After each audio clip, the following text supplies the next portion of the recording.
Hi, I'm Jason Gorber from ThatShelf.com. It's May the 4th, which everybody knows is the sort of corporate version of Star Wars Day. Orthodox Star Wars Day, I will try to get this somehow into the public's consciousness, should be May 25th. But let's just say the pun sort of stands and gives a reason for people to celebrate all things Star Wars. Look, May the 4th is also a time where a bunch of the companies bring out products. It's obviously merchandising has been tied to Star Wars since the very beginning.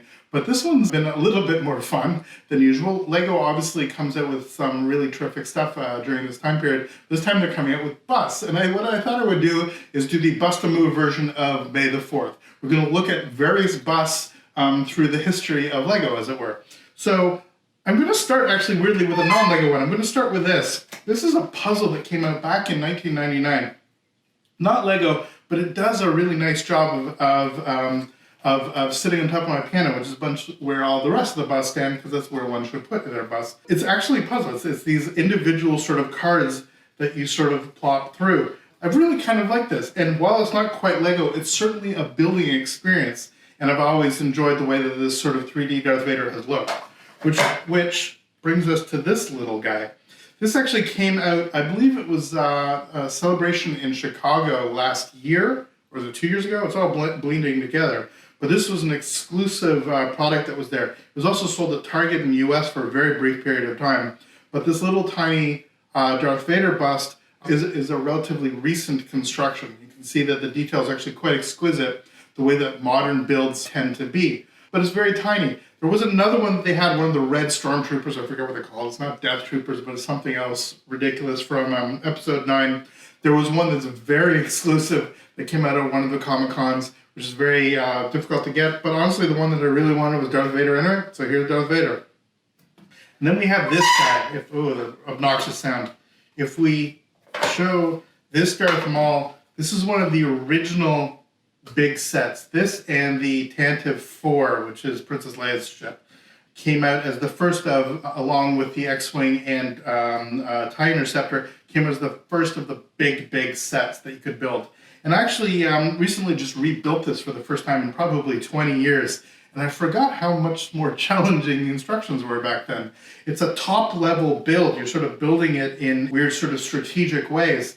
And the issue is that it's really hard sort of sometimes to realize what 2D level you're at. They've made it much simpler with instructions now. These are the parts you need for this stage. I don't know if that's better or worse, but nonetheless, this proved to be quite a challenge for my adult brain when I was in much younger days. I guess I was in my 20s, not my 40s. I actually found this, for some reason, slightly easier to build. Nonetheless, it's a beautiful model. It's a beautiful 3D representation. And this sort of giant character of Darth Maul.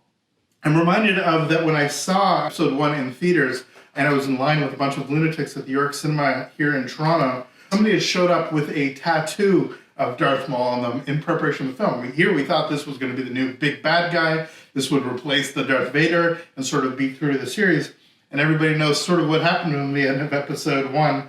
Now, they've managed to retcon him back, which I'm a little suspicious of. I can let you deal with how that works in terms of both the cartoons and in Solo. But nonetheless, there's something to be said about a character of this magnitude that was on screen for such a relatively short period of time. Which reminds us of another character that, again, pre-Twitter sort of existed and then had a very short lifespan, all things considered. Here's this guy. These are the brand new Lego sets that, thanks to all the joys of COVID and all the work we've been doing, haven't had a chance to build. But this is what the new helmets look like. And we'll have a sort of report after this fact about what they actually are when they're built, but I want to get this up for this day. It has that sort of exclusive black label stuff that so much packaging is doing these days. And again, you get a Boba Fett. I do wonder how much this character would be as beloved as he is if the films had come out more contemporaneously.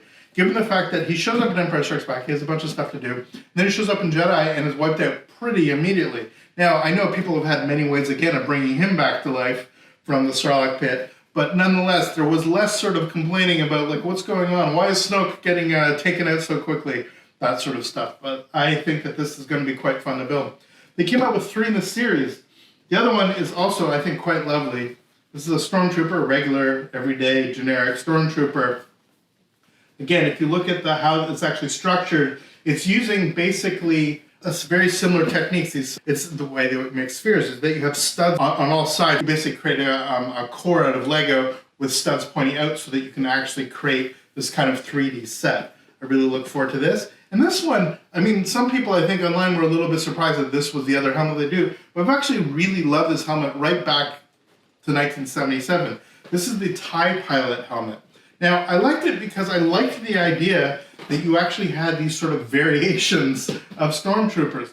I remember the first time I realized that there's a stormtrooper right at the beginning of A New Hope, sort of checking on one of his fallen comrades. And the first I realized that, oh, these are not just like weird robots, sort of like Darth Vader, who we all thought was not human. This is before we actually saw Return of the Jedi. But nonetheless, there was this sort of sense of loss of humanity that you actually have with this kind of stormtrooper. As weird as that is to say. Nonetheless, the TIE Pilot, I really love the hoses and the sort of articulation, the sort of Elventine look of it, but very, very similar, obviously, probably likely similar in construction to this, but nonetheless, I got 3 new ones to build. So these will join the collection of all the busts that we have going on here. We have the very little Darth Vader that's coming here, we have the giant Darth Maul, and we have these 3 new ones to add to the collection. So there we are. There's my little busty celebration of May the 4th. Happy Star Wars Day to everybody. Again, I look forward to you celebrating with those of us that celebrate Orthodox on May 25th. In the meantime, thank you so much for watching. For ThatShelf.com, I'm Jason Gorber. Please subscribe, click the bell. We would love to hear what you think about these videos. Let us know if there's other stuff you actually want to see. We have a pretty vast collection of Star Wars Lego here we could actually help articulate. We've got lots more stuff coming up. We really look forward to hearing from you. Thanks so much for watching. Cheers.